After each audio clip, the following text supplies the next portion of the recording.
Look out, Kayla's out of carrots. On tonight's Kurt's Blurbs Hacks Edition. What up, lunatics? Kurt Money here to talk about the penultimate episode of Hacks 509, The Garden. Great app, great laughs. Let the blurbs begin. Blurb number 1, rollercoast of emosh. What a ride tonight. And don't worry, this POS, he's gonna have his very own blurb later, where I can count the ways in which I'd like to watch him suffer. But just overall, the 180 I did from this moment at MSG to this moment later with the group hug, boom! Ah! Oh! Thank you so much. Seeing Deb wander the halls of an empty MSG and then see this prick slow clapping in the audience. I mean... Looks like I'm in trouble if you're doing crowd work tonight. His whole villain speech, I was at a crossroads at this point. I didn't know where this was going, and I was like, how could hacks do this to us right now? How dare they cut down our hero with so little left? I was like, why? I thought we already beat this friggin' dude. You think you can just silence me forever? I'm gonna try. And in classic Hacks fashion, it ends up being even better for Deb, because she takes this challenge and says, okay, I'm gonna do you one better. I'm gonna set some records in Central Park. And you know what? For stand-up in the park, that's a record. And I'm sorry, I mean the feels that were coursing through my body when Ava said this to Deb. Now that's a pretty good lead to an obituary. Oh, heart warmed. Blurb number 2, weed! This is the return I needed. Well. Laurie Metcalf is back as the best and worst tour manager and bus driver you've ever seen. They were talking on the pod about, I forgot the name Weed. I forgot that's what her name was. And they were talking about how it came from. It's from a real life stagehand. There was a stagehand woman who worked at the E-Bell who said, hey, how you doing? My name is Weed. Never touch the stuff. And that is how we got the name of Weed. This woman is a goddamn treasure. And look, there were a ton of funny parts in this app that don't get their own blurb. Ava saying she bangs indeed. Is Ricky Martin funnier? Well, it depends. Have you had sex with Ricky Martin? Wow. She bangs indeed. Funny as hell. Ava reacting to her mom necking with her new man. Crazy behavior. Funny as hell. Kayla being into carrots now. I assume after she was snacking on Jimmy's prepped meals. I am addicted to carrots. Yum. Also, funny as hell. But nothing in this episode made me laugh harder or fear for my life that I would not catch my breath in time from said hard laughing than this scene right here. Who's your boss? Where is he? Can I talk to him? First, the doctor was a woman line. I'm already dying. Turns out the doctor was a woman.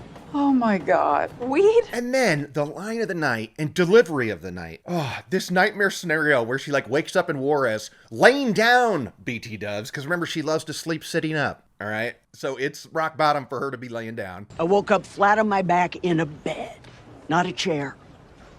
And then she wakes up with an Apple TV remote. But the only thing in the room was a Roku. And I was holding an Apple TV remote, but all the room had was a Roku. What is that?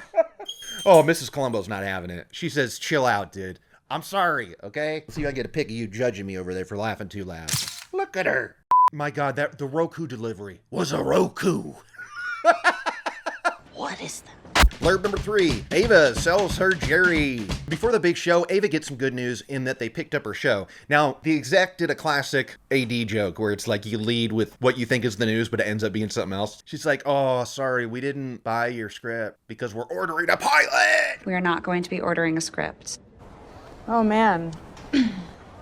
That's really sad to hear. Because we are ordering a pilot. Good for Ava, good for Ava. And they're talking about on the pod where like, you know, the exec was right that her original pitch was not true to her as a person. And I feel that. It was just basically roommates with the attached cachet of a 70s sitcom that had one season or whatever. So like this makes way more sense. And what was she doing when she was clapping on her arms? This idea specifically, it's just not sparking joy for me. Oh, crap. But I love the laughs we're having at this meeting because Jimmy is like just being the biggest agent. He is agenting so bad right now. Like she's like Shakespeare, but on crack, but she doesn't have a problem. And also Shakespeare might have been a woman. Like his just running and running. She's like Shakespeare on crack, but not on crack because she doesn't have a problem. But if Shakespeare were a woman, which maybe she was. Maybe. She is like that. Oh my God, it's off screen. But when he reacts to her say no, and he's like, not this one, hun. Not this one. Ooh, shoot. Hey, not this one. We'll get him next time.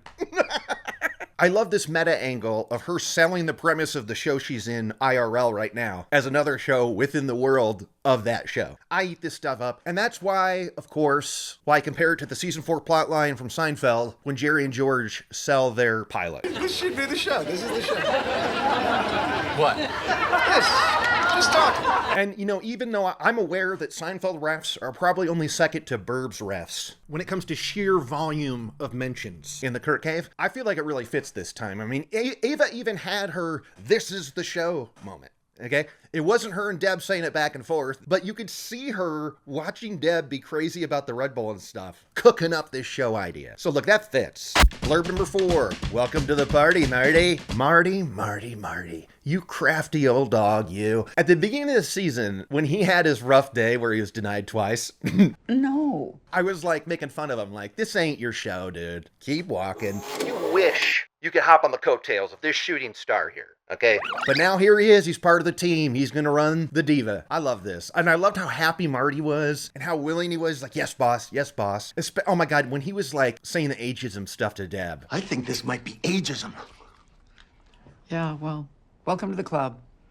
I mean, you're 40 years behind, but we're happy to have you. She really kept her cool in that moment. It's kind of like, dude, don't you remember you're kind of the reason this show exists? And not in a good way. I'm not giving you credit for hacks, but you firing Deb, you did this to Deborah 5 years ago. I've been playing defense my entire career, thanks to assholes like you. Anyway, Deb lets him in. He's even involved in the group hug. He's in there. Good for him. I love you. Blurb number 5, a Hacks 9/11. Shout out to the restraint from Hacks this season for only doing like, what, 2 or 3 9/11 jokes?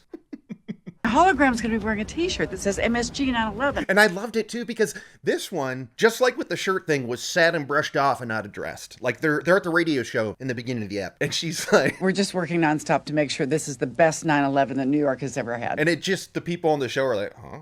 And that's it. We keep moving. That's great. God, imagine the merch that went unsold at the Garden that night. Also missed money on the concessions. Like, I wonder if Love Boat is mad now. Like, they sold out the show, but doesn't the real money come from concessions? Or is that movies? I don't know. Speaking of merch, they clearly repurposed it for the Central Park show 3 days later. Love this shot of the merch table. And we get a close-up. Methinks Damien hand wrote in Central Park on all these tees. That is dedication. Blurb number 6, Lipka's punk ass. All right, let's talk about it. The already most evil villain ever on Hacks just upped his game of assholery by buying out all the tickets to the show. Hi, Deb. So it turns out last week's victory of sold out in 10 minutes, I guess that was all Lipka, which is a bummer, right? You made it really easy for me to buy this show out when you made your ticket prices so low. I have a friend who is kind of disappointed in how many victories Bob Lipka keeps having over Deborah. And my argument is ultimately she's winning. Like, she won this one, even though this was a super dick move that I don't think someone could pull IRL. But they happen in the show for humor's sake. And as long as next week's ep ends with Bob Lipka long gone, either 6 feet under or just fired somewhere, preferably the 6 feet under option, then I say we're all good. These are all just a victory lap for Deb and Ava. But man, oh man, was I mad at this dude in the moment. I was very angry and so relieved when Deborah told him to F off and stuff. I was just like, yes. And you see his face here. He thought for sure she's going to sign this NDA because he knows he's screwed. What a relief it was to hear that he was miserable too during these 18 months. For months, your heroic exit was the first thing I heard about every single day. It was a nightmare for me. And oh my God, the poor guy. His board almost lost faith. His bonus this year is less than usual. Almost lost my board's trust. I had to reduce my bonus package. Oh, I feel so bad for you, Mr. Lipka. God, I hope you can bounce back. Tool. What a tool. Last week I described a dream scenario where Lipka, Schaefer, and Lassie all met an untimely death by driving off a cliff together. But after this move, Lipka, he deserves something solo on his own that lasts longer. Okay, I need him to suffer longer than just the ride from the cliff edge to the ground floor. That's fine for these two. Lassie and Schaefer, adios. Lipka, I got better plans for you, okay? I'd like to start with eyeball torture. If you saw Superman last summer, what Nathan Fillion does to that big dude with the eye poking, that ding, ding, ding, ding, ding. I want that, but human-sized. Scale it down so we can do it to Bob Lipka. Just constant eyeball poking. Poke, poke, poke. Then I want his fingers and toes all removed with garden shears. And then I want to force him to eat those digits. If I can't get a solid 24 hours of torture on Bob Lipka, what I will settle for is my original pitch of him being fired and replaced by Helen Hunt. That could still happen. But you know what's definitely going to happen a week from now? I'm going to be crying buckets next week, okay? Last Hacks ever. I'm not ready for it. I don't even want to think about it. Ooh, I know. To distract myself from the impending doom of Hacks never having a new episode of my life, I'll watch the BLURBS instead, just take my mind off it. The BLURBS. Yeah, that's the ticket. To Bit Boat.